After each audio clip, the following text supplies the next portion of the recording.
Hi there, and welcome to another success story. Today I have the fabulous Ben Hunt, and I'm going to ask him the question I ask everybody straight off the bat is, why did you become carnivore? Wow. Okay. It's kind of a long story. I think looking back, I've had one main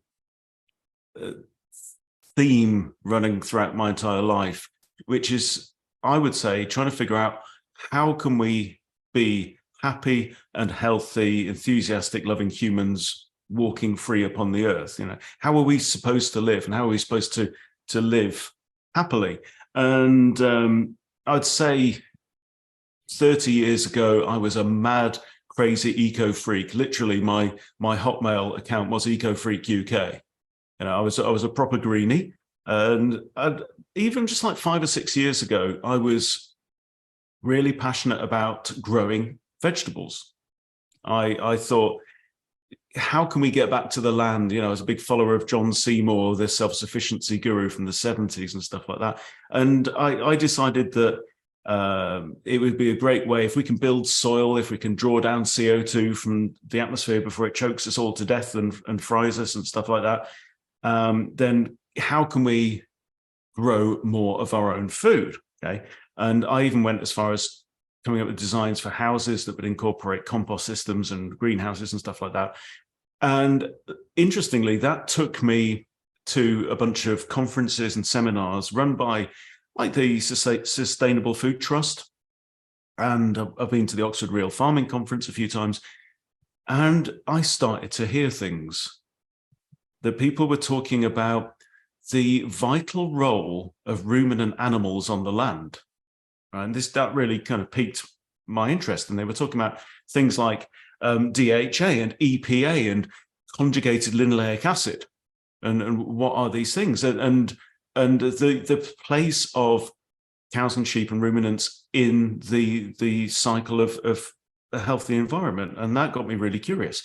And how can meat possibly be that healthy? Because like everybody else, we've all been raised from day one. Before we can walk, we've been told that you need to eat your 5 a day, your fruit and veggies and stuff like that.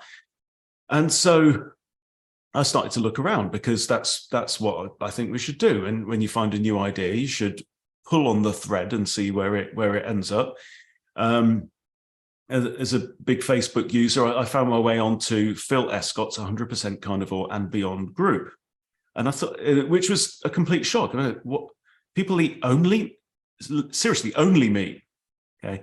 And yeah, got to meet Phil. We chatted. I tried to help him because I've come from a marketing background. I'm not I've never been in the health or nutrition field. I'm just trying to figure out how to be a happy human, really. Yeah, and that was it. And it was a real baptism of fire, I think, finding out that actually people not only does pretty much everyone thrive much more when they eat their natural and species appropriate diet, but that there's quite a few people who really should only do that and need only to do that, like Michaela Peterson and so on and so forth. So yeah, so over that time, I've been incorporating more and more meat and cutting out the drugs, cutting out the carbs and the bread and stuff like that.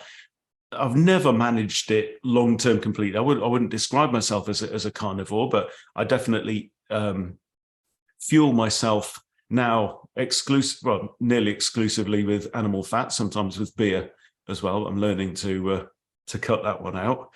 Interestingly, also having had a series of gout attacks since I changed my diet. I never had gout when I was on a rubbish diet, but since I've cleaned myself up, that's something that's come up. So that's been an interesting part of the journey. So yeah, that's how I came about. I came to the fat-based lifestyle and carnivory via the land, because that's what I was passionate about. That's cool. So what's the sort of time frame? When did you encounter carnivore for the first time? What year was that? It's 3 or 4 years ago. So yeah, about 2018, 2019. Okay. And so what percentage are you carnivore then? Is it about 80%, do you think? Well, I mean, I've cut out, obviously, the seed oils. Mm-hmm. and there's no sugar in the house specifically. So I'd say I'm probably 90%. Okay. And you were an eco freak, so, and you grew your own veg. That's something I've done actually many years ago. Potatoes, carrots, and raspberries, and all those sort of things. And my plot ended up like Fort Knox. I mean, basically, it was a chemical warfare against all the pests and rabbits and squirrels and everything. So even on a small scale, I realized that, wow, I'm killing lots of animals just to grow enough veg for us and the family. I mean, seriously, I jokingly used the word Fort Knox, but it ended up looking like that. Really did. And I hated that. I mean, did you do it on a bigger scale then? No, not really. I mean, we've got a 2-acre garden here, and like I say, I built my own greenhouse. I designed it like an earth-sheltered greenhouse, so it had a trench in the middle that I'd walk down into, so that I could then garden at waist height. And it had big plastic panels all over the front that faced the angle of the sun and stuff like that. It was all figured out mathematically and whatever. And I grew heaps and heaps of chilies and this, that, and the other. But tell you what, mate, it's an awful lot of work trying to grow some veggies. You know, there's the old joke that growing tomatoes is a great way to invest 6 months of your time to save yourself £2.73 or whatever. But it's weird how it comes in waves as well. The realization that not only is it not that particularly healthy, but even the things that are coming around more recently about the toxins and the anti-nutrients in vegetables and fruit, and this really going to the core of the whole philosophy that fruits and vegetables are somehow natural, because the vast majority of what we buy in the supermarkets today, this is not. It's not even really traditional food. You know, it's certainly not ancestral, because these things literally did not exist. You know, a wild banana is a million miles away from the lump of fructose that you buy in the supermarkets now. And never mind don't get me started about people's habit of buying punnets of strawberries in January in the UK that taste of nothing at all, but have just got sugar in. But yeah, so it's still hitting me, because the indoctrination, the dogma that we're raised in, the food pyramid, all that kind of stuff. The 5 a day, is a marketing slogan. There's no basis in science whatsoever. There's no studies that it's drawn off. It came out, somebody wrote it on the back of a fag packet in a marketing meeting for fruit and veg growers in California in the mid-1990s. And it sounded snappy, and now everyone says it as though it's a fact, and it just ain't. It's not a fact. It's not a fact, and it's trademarked, by the way. So that's why some countries have 7 a day. Is it really? I did not even know that. Yeah, absolutely. I got that from Zoe Harcombe. That was a mind-blowing one. I went to an ethical farming conference about 3 years ago in southwest Scotland, at a Carfoot Dairy, which was amazing. And I was sitting there, and I was in the middle of a gout attack at the time, and I went up and got myself a huge plate of food and sat at a picnic table, chatting to everyone around, and chatting to this one woman next to me who turned out to be a nutrition researcher. And I was asking loads of questions, and she said, well, just wait. And then the next session in the tent was Zoe Harcombe talking about the complete lack of evidence for the idea that meat causes cancer and animal fat causes heart disease and atherosclerosis and all that kind of stuff. And I was there. I mean, one of the most mind-blowing hours of my life listening to Zoe talking. It was absolutely wonderful stuff. Yeah, she's brilliant. With the point about strawberries, by the way, I agree with you. They're just like a big ball of water that look like a strawberry. But of course, wild strawberries, which I did grow, are about the size of a pea. Yeah. And taste of strawberries, which is amazing, but very seasonal, but tiny. And they've also got very high vitamin C content as well, because that's how nature actually. Well, if you let nature make fruit, then nature says, okay, here's some sugar, which is going to attract the animals. We know it's addictive. We know it's a drug. It's going to make it compelling to eat. But if nature made fruit with just loads of fructose or sucrose in and glucose and didn't also massively ramp up the vitamin C, then it would make animals sick, because as I understand it, the mechanism for bringing ascorbic acid into your cells is the same mechanism that brings glucose into your cells. And so, it would have made our ancestors ill if they'd have had, and we would have got, if you find a berry, a bush that's laden with ripe berries, you'd have filled a basket with it, and you'd have stuffed your face. And that would have been really, really helpful, along with the fact that the grasses were in seeds also at that time of year. And this is fat storage time, when our ancestors would have taken advantage of all of this, and so would nature. And we'd have been able to lay down a load of fat to help get us through the winter and to keep us insulated against the cold and stuff like that. But then over the winter, you'd burn through that fat, and you'd also release all the toxins, and you go behind a bush and have a wee. And then your oxalates would be going out of your body, and all the other stuff would be, it's like a breathing in and out.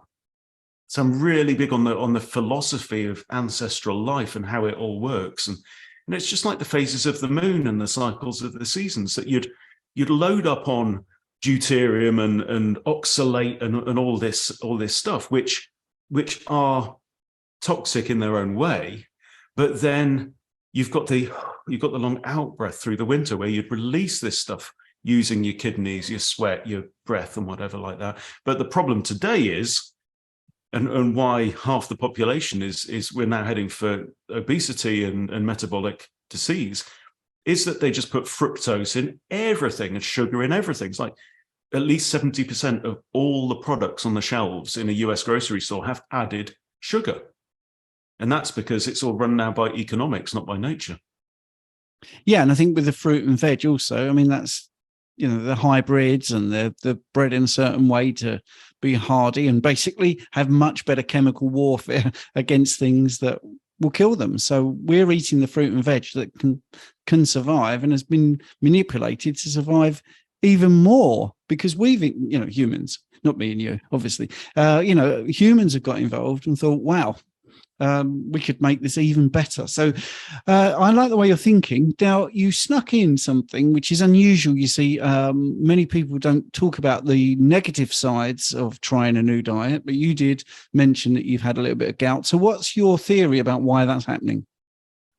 Do you know what? Gout is a really tricky one, and I've been experimenting and trying to figure this out for a while. My personal view, and this is work in progress. Sorry, I've got a mother cat here with 5 kittens, so she's having a big conversation with them now, saying, come and have a feed. Yeah, my personal view is that oxalates and oxalate dumping might have a big part to play in these flare-ups. I've listened to as many free-thinking docs as I can find, and I'm trying to assimilate the information, but the way it seems to me is that the gout attack seems to start with a mild injury of some kind, just like a bit of a sprain in the foot or whatever. And also, I in the summer I tend to run around barefoot most of the time, so I might have a little sprain or something, and then somehow the inflammation is attracted to that, and then there may be urate crystals. There may also be oxalate crystals that are somehow drawn to that area. I'm convinced there's nothing to do with purines, really. I'm sure that, I know historically that the wives' tale is that the high meat diet and lots of red wine will trigger it, but I think that's more a case of correlation rather than causation. So right now, and I know for a fact that the times in my life when I've had a gout attack are generally preceded by drinking far too much beer over too many days consecutively. So alcohol is a huge trigger. Fructose is a huge trigger. Other than that, I'm still trying to figure it out. Yeah. So for me, cutting out the alcohol, or regular drinking is just what I have to do. Maybe I'm genetically predisposed to gout, and that's just the way it is. Yeah, that was my gut feeling, if you don't mind me saying. As soon as you mentioned drink a bit of beer, I was thinking, well, it's probably not the meat. And the cats are wonderful in the background, by the way. You don't need to look around, but yeah, they're good fun. So obviously you're interested in health and nature and being ancestrally appropriate, which I think is really good. So what are you spending most of your time doing lately? Well, for the last 3 months, every day has been occupied with taking a group of people through a 90-day challenge that we've set up and that we launched at the new year. This is between me and Phil Escott, called the Big Fat Challenge. This is an idea that I had 18 months ago or something like that. And really, with the core of it is to say to people, get off the damn carbs and fuel your body with the most appropriate fuel, the most energy dense and the most nutritious fuel that you can. So we started that at New Year 2023, and we are just literally coming up to the end of our first 90 days, where we've done a pilot with that, with a group of people. And I've got a little fan here to help me. So yeah, I've been really, really busy with that. And now we're starting to grow that, and hopefully just be one of the ways out there that people can find. Obviously, there's a huge amount of information about, let's just call it healthy eating, really, and proper species appropriate nutrition. There's loads out there. There's loads of people making great content. And if you want to, if you're somebody who likes to do their own research and watch a load of videos and read books and figure all of that stuff out for yourself, that's fantastic. But we've really, really enjoyed working through it with a group of people as well. But the other thing is that because previously we've also got a book coming out. We wrote a book, this one called the Red Pill Revolution, a few years ago, which was about the system that we live in now, this modern world that we've got now, which is kind of a man-designed system that they've tried to overlay on top of nature, on top of the real world, on top of creation, where man writes the rules, and it's all economically driven, and it's driven by law and stuff like that. So that was the Red Pill Revolution. And then we thought, let's do one about food. And quite honestly, Stephen, the process of brainstorming that book, of discussing topics, and writing it, because I was the main wordsmith. It was so life-changing for me. And what we realized, because we started out just talking about the normal stuff, how we are carnivore in our design, and we started talking about fat, and when we had to talk about the Paleolithic and the way that our bodies have been designed.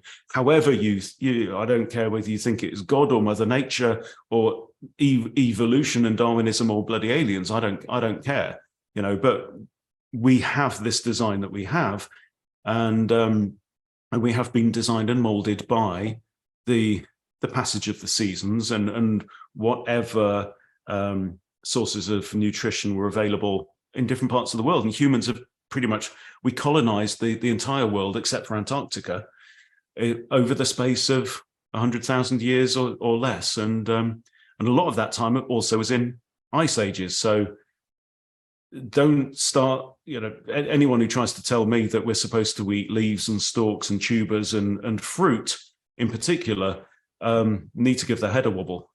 Because in the ice ages, even between the tropics, there's so much water locked up in the ice sheets in like the northern hemisphere, that the tropics will actually have been far, far drier than they are today, and they wouldn't have had the rainy seasons that we enjoy today in the tropics. So the idea of living off fruits is just wacko in my personal view. So yeah, we wrote that book, and it was so mind-blowing the way that we figured out that the shift away from extensive living and sourcing our food extensively, where we moved around and we followed the herds or the shoals and we got our food. So we'd have the earth would have supported roughly one human being per square mile, roughly at its most dense. And we'll have been in these tribes, and mainly nomadic tribes. But then with the end of the Ice Age, about 10, 12,000 years ago, our primary sources of food dried up, which is the largest animals we could find, because the larger an animal is, the fattier it tends to be. And then we started to, well, we switched that, we didn't start there, we switched pretty rapidly from getting 90% of our calories from animal fats to getting 90% of our calories from carbs, because you can get a heap more calories per unit of land if you plant potatoes or grains than you can by hunting mammoth. It's just a simple kind of economic fact. But then the knock-on effect of that is all will be explained in the Red Pill Food Revolution when that comes out, which should be a few weeks' time. The way that actually fundamentally changed everything about the way that we live was it shook me to the core, and that's why we decided to make that, or I decided to make it, because I mean Phil's been, I know you've interviewed Phil already.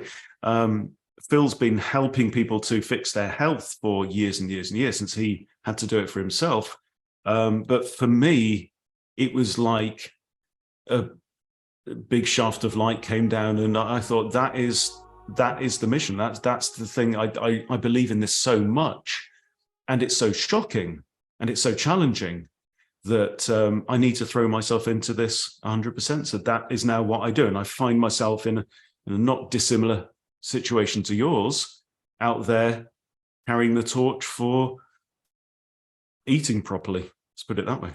Yeah, and it really is that simple, isn't it? I mean, it is that simple. We're going back to basics and eating what we should eat, which scientifically we can prove with, isotope testing, nitrogen isotope testing, and looking at collagen in long bones of all our ancestors, like you say. You touched on so many things there. Let's just get back to basics so everyone knows what's going on. So you have a book called The Red Pill Revolution, which is more about society and the manufactured construct of and specifically practically how to cope with these two different worlds and dipping in and out between them. And then you've got the Big Fat Challenge, which is an online 90-day challenge, basically, which loads of video content and all that sort of stuff. And people can sign up. And I've got a link in the description for people there that are interested in this.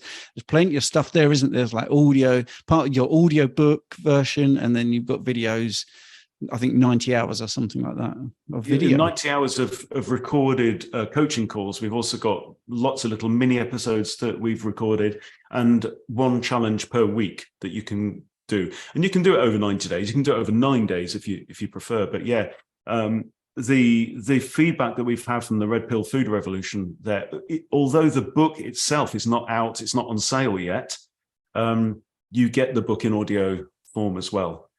And people have just said this, going through that, it's incontrovertible. I cannot, you can't deny the facts of this, but also, because what we go into is how grains became slave food. And then with the acceleration of all of that, with now, industrial food, we've only had, the Industrial Revolution was only 200 years ago, but when they applied that to food, my God help us. How are people supposed to maintain their health in the face of this?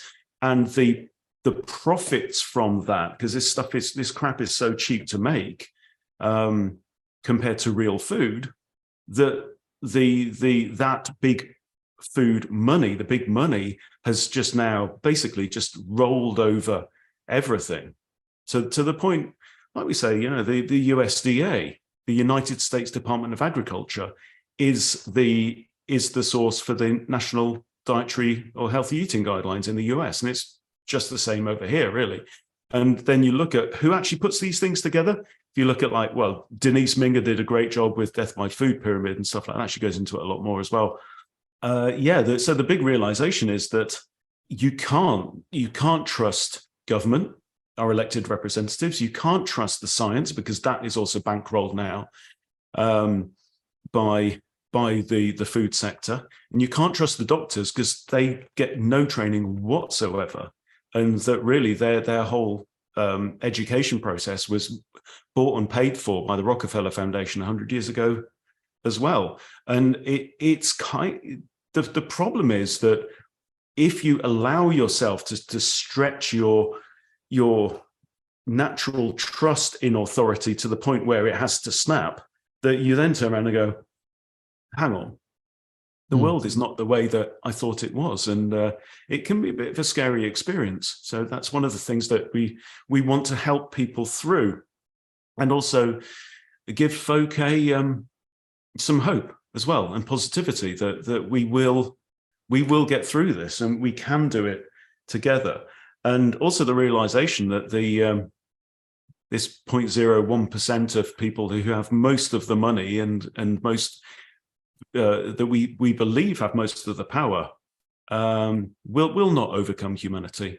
That there are forces in this world. It starts to sound like Gandalf now, but there are forces in this world that are more primal and more profound and have always been here and will win. So natural law, nature will win eventually. Yeah, and I think, I tend to agree with you. And I think as I've got older, I mean, I'm 59 next month, and I've been coaching for a long, long time. And the more I've taken carbs out and the more I've learned, the better people feel. And they constantly say to me, why didn't I get told this when I was in the hospital, or when I spoke to the doctor or my nurse practitioner or whatever? And I always come back to the fact that they don't want to understand because their income relies on them not understanding. That's basically it. Yeah. And then if you look at like the story of Gary Fettke in Tasmania, orthopedic surgeon. So he was chopping people's feet and limbs off as part of his job. And then when he himself, I think it was pancreatic cancer he had, or prostate cancer. And he managed to put his own, put it into remission with a low carb diet. And then the lights came on for Gary, and he started saying to his patients, you can fix this type 2 diabetes or whatever with diet. And then suddenly all the red lights and the sirens went off, and he got a letter saying, you may not do this. You're risking things. You're muddying the water. And it took him and his wife Belinda years to overcome that. And now they are, and Belinda also is a huge advocate for let's say medical freedom and health freedom. And we do have to fight for it. We do have to reclaim it for ourselves as sovereign human beings. You wait for the medical system or government to put your health first, and you'll be waiting forever. It's not going to happen. I think this is, for me, see, alarm bells go off already. Is YouTube going to allow me to get this video up? And it's ridiculous, isn't it, that we think like that? Because we're talking about a doctor, a surgeon, who was trying to stop people having to have an amputation by reducing their carbohydrate intake. And that is proven to help hundreds of thousands of people. And they tried to take his license away. So for people that don't know, Gary Fettke and Belinda, isn't it? They're my dream ticket. I'd love to get them onto the program to talk about that. But it's frightening because all they were trying to do was say, look, this stuff, the sodas or donuts, whatever it is, fruit juices even, if we reduce those, the likelihood of you ending up on my operating table has reduced. Well, there's too much money at stake for them to be saying that. And it's quite scary, actually. I find this, because of the role I have here, which is the obesity and diabetes side of things. I mean, I see diabetics all the time. I genuinely get at least once a week someone say to me, why wasn't I told this 15 years ago? Because my diabetes is so easily controlled with this way of eating, and I feel so much better. And it's heartbreaking, but you've got to start somewhere. And that's what you've done. I mean, you're obviously sort of well read and interested in it, and it probably boils your blood sometimes when you find something out, as it does for me. But you mentioned a couple of other things, and I wasn't going to go down the ancestral route, but you've now talked about that, so let's do that. So you were talking about seasonal fruits. That's another big thing for me. I did a video on YouTube last summer when I walked past a blackberry bush, and I had some blackberries. I said, look, I'm a carnivore. Now, if I was a hunter-gatherer and I walked past this food source, a few things I would look at. Do I want to eat the ones that have been urinated on, or should I have them from the top of the bush? Yeah, let's go for the top of the bush. Yes, it's by a road, so possibly we've messed up some of this goodness because we've got all these cars driving past with this pollution, but I still ate it. That didn't stop me being a carnivore. It's just common sense. Of course, I walked past it 3 months later, nothing. There's no chance for 9 months of eating any of that. And certainly I wouldn't have punnets and punnets of it in the fridge, and I wouldn't eat it every week. So I think we need to put it in context. But you also mentioned about the ice caps, and there are a few proponents of fruit out there at the moment. They live in a particular latitude. They don't live in particularly built up cities. They're not getting their fruit from supermarkets. So I think when we talk about fruit, you have to look at the actual setting where it is. Are you an indigenous member of the population there? Is it something your ancestors would have eaten? But even with all those things, the isotope testing shows that humans for 300,000 years, at least 80% of their nutrition was coming from animal products, animal fats. So that's what our DNA is geared up to eat and thrive on, and that's what's happening. So I think that was brilliant. And also to bear in mind that in biology, the definition of a carnivore doesn't mean this animal only ever eats other animals. Even a hyper carnivore can supplement its diet in the same way that we've all seen videos of goats and horses picking up a chick that wanders by and having a chew on that. Chimpanzees go hunting, but for smaller game. Human beings are the only ape that go out and hunt animals larger than itself, right? And the only other animals that do that are predators. Predators kill larger game than themselves. Anything else that doesn't eat meat all the time will go for something smaller, for example. And the other really interesting thing as well is I'm a firm believer that our bodies are really, really good at dealing with toxins, right? We can get rid of deuterium. We can get rid of all of these phytotoxins that you might get in anti-nutrients in plants. The problem is that although we're really, really good at it, the tsunami of fructose and grains and gluten and everything else that we're getting these days, and the lectins and whatever, completely overwhelm our ability to do that. And that's why people's bodies are just breaking down. They just cannot cope with that level of abuse. We're really, really, really good at coping with some abuse. Now, if you want to go out and have a pizza one day in the month, your body will deal with that. You might feel like crap the next day, right? It might disturb your toilet habits and whatever, but I'll tell you, your body will deal with that. There's nothing wrong with nitrates and this, that, and the other. The problem is when you go to the cinema and you have a dustbin full of popcorn with high fructose corn syrup or whatever on that, and then you have a half gallon of soda that again is packed with high fructose corn syrup because it's cheaper than sugar. How on earth is your liver supposed to deal with that load of toxins? You just can't, and that's why we're breaking, I think. I think one of the toxins you've mentioned a few times, and anyone viewing will pick me up if I don't pick you up on it. Do you want to expand a little bit on why you've mentioned deuterium a couple of times? Yeah. So this is kind of cutting edge stuff. So Laszlo Boros is one of the big researchers into this. So yeah, for anyone that's thinking, what on earth is this? So deuterium is an isotope of hydrogen. Normal hydrogen has a proton and an electron whizzing around it, but deuterium has an extra neutron, which makes its nucleus kind of twice the size. It make a deuterium behaves chemically exactly in the same way that hydrogen, just like hydrogen, but it's twice as fat and it's twice as heavy. And the problem with this is that when a deuterium, like a deuterium water, so like so where one of the hydrogens is a deuterium instead of hydrogen, goes into the mitochondria, which are the slightly alien organelles inside of our cells that produce the ATP that makes most of the energy in our bodies. Deuterium molecules there, when they're split off as part of the electron transport system chain, they clog up and basically destroy the mitochondrion that your body then has to come and dismantle and recycle.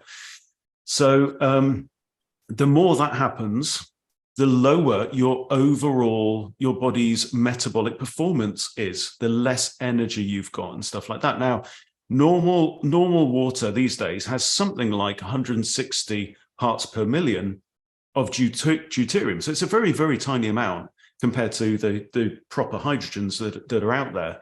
But there are certain things certain food sources that are higher in deuterium, and these are the ones that tend to be part of the reproductive systems of plants. So sugar is high in deuterium, and grains are high in deuterium. And seed oils in particular, there's something about, because we've interviewed Professor Borosh, and he explained it, but I can't quite remember. But when you get deuterium into your cells through carbs, we have a mechanism for getting it back out again. We do have mechanisms for getting deuterium out of the body. Your red blood cells have a mechanism, for example, and we've got multiple ones. So what is the lowest deuterium food source that there is? Lard. Just about one of the lowest, about 110 parts per million. And what Laszlo Boros and others are doing now is helping to address people who've got even like late stage cancer by replacing their normal water with low deuterium water, deuterium depleted water.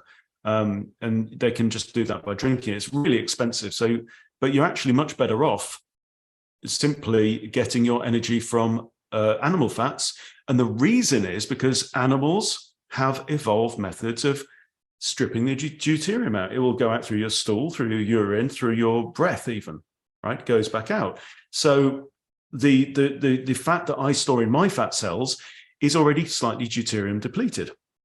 And when my mitochondria burn fat from ketones instead of from carbs, they also produce deuterium depleted water. So you can actually hydrate your body by consuming fat instead of consuming water, which has a kind of a normal deuterium level, if that makes sense.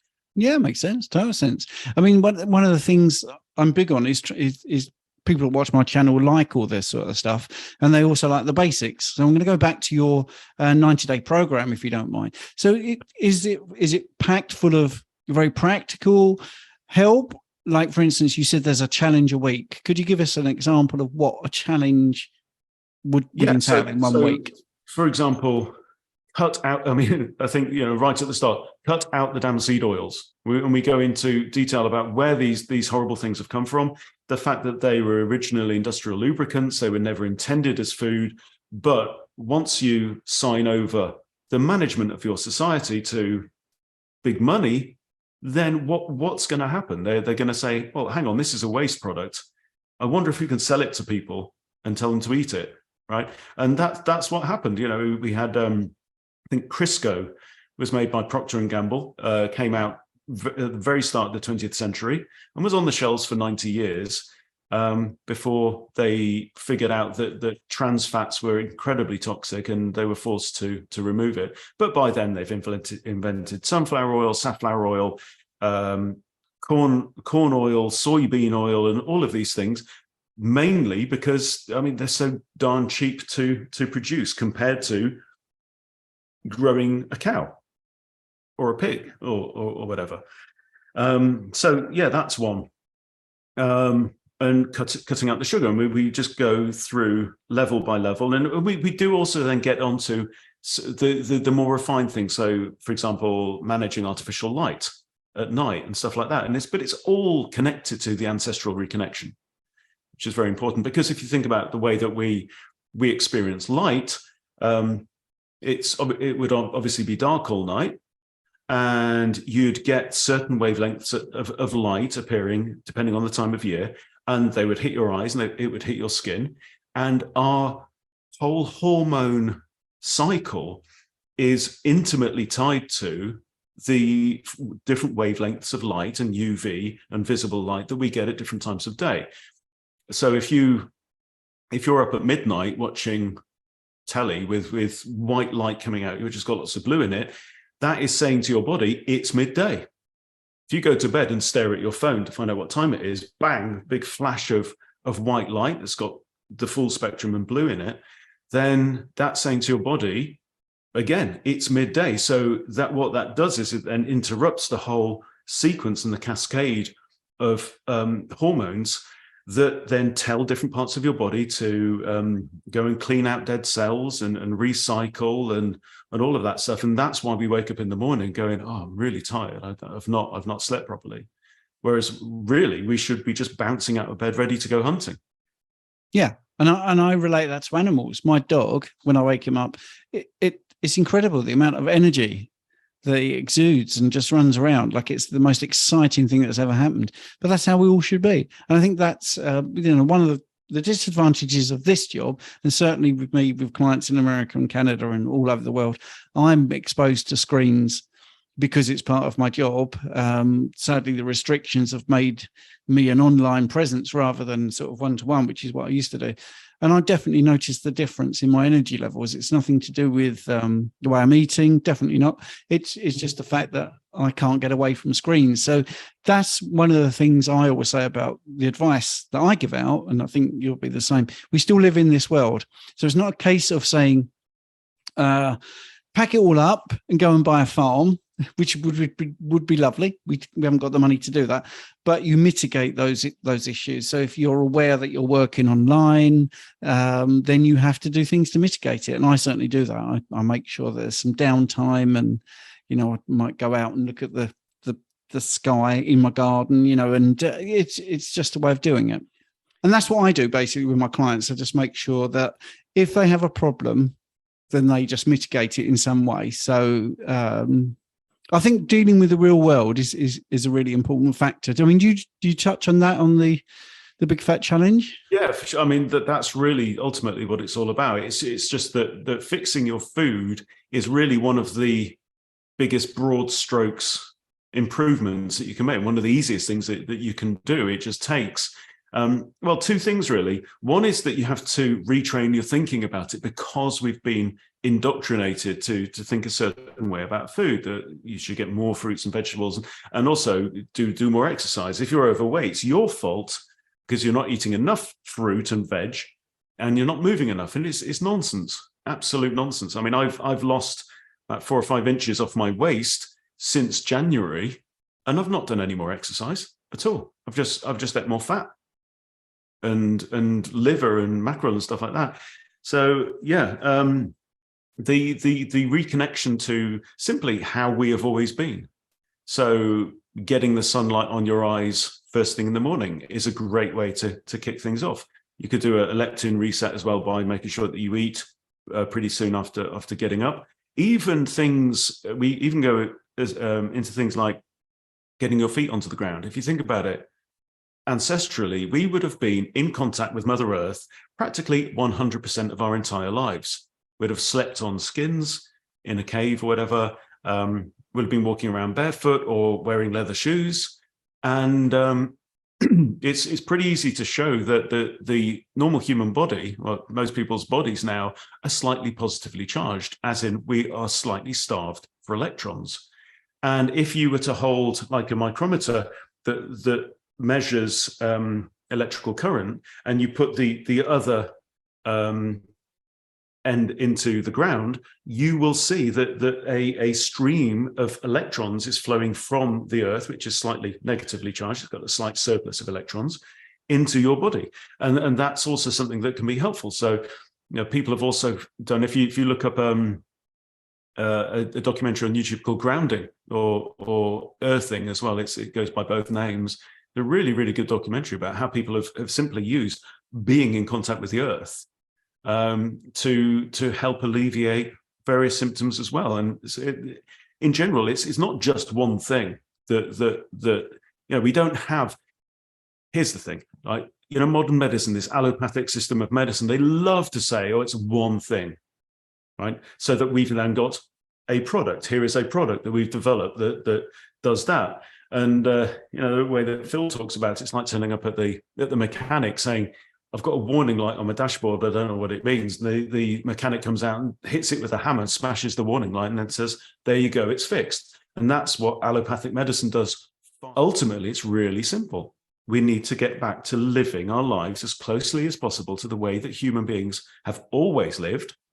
That means our relationship to light, our relationship to food, our relationship to the earth, and also the way that we live, the way that we live in society. We always lived in tribes.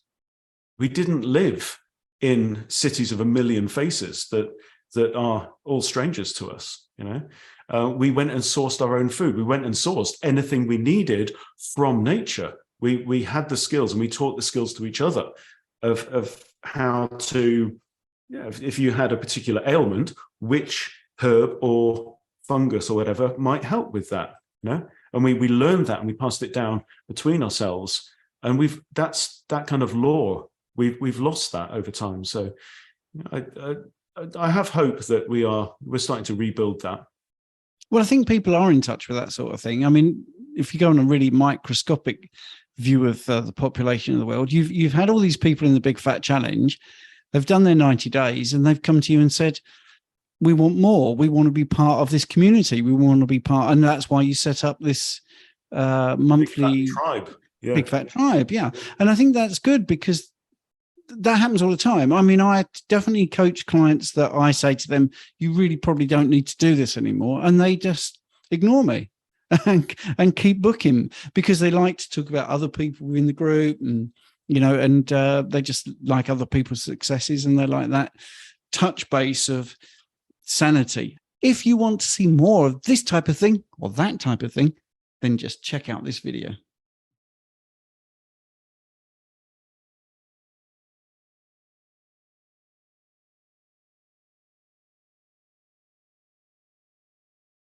This one. Just click it. You can subscribe if you want, but this video is really good.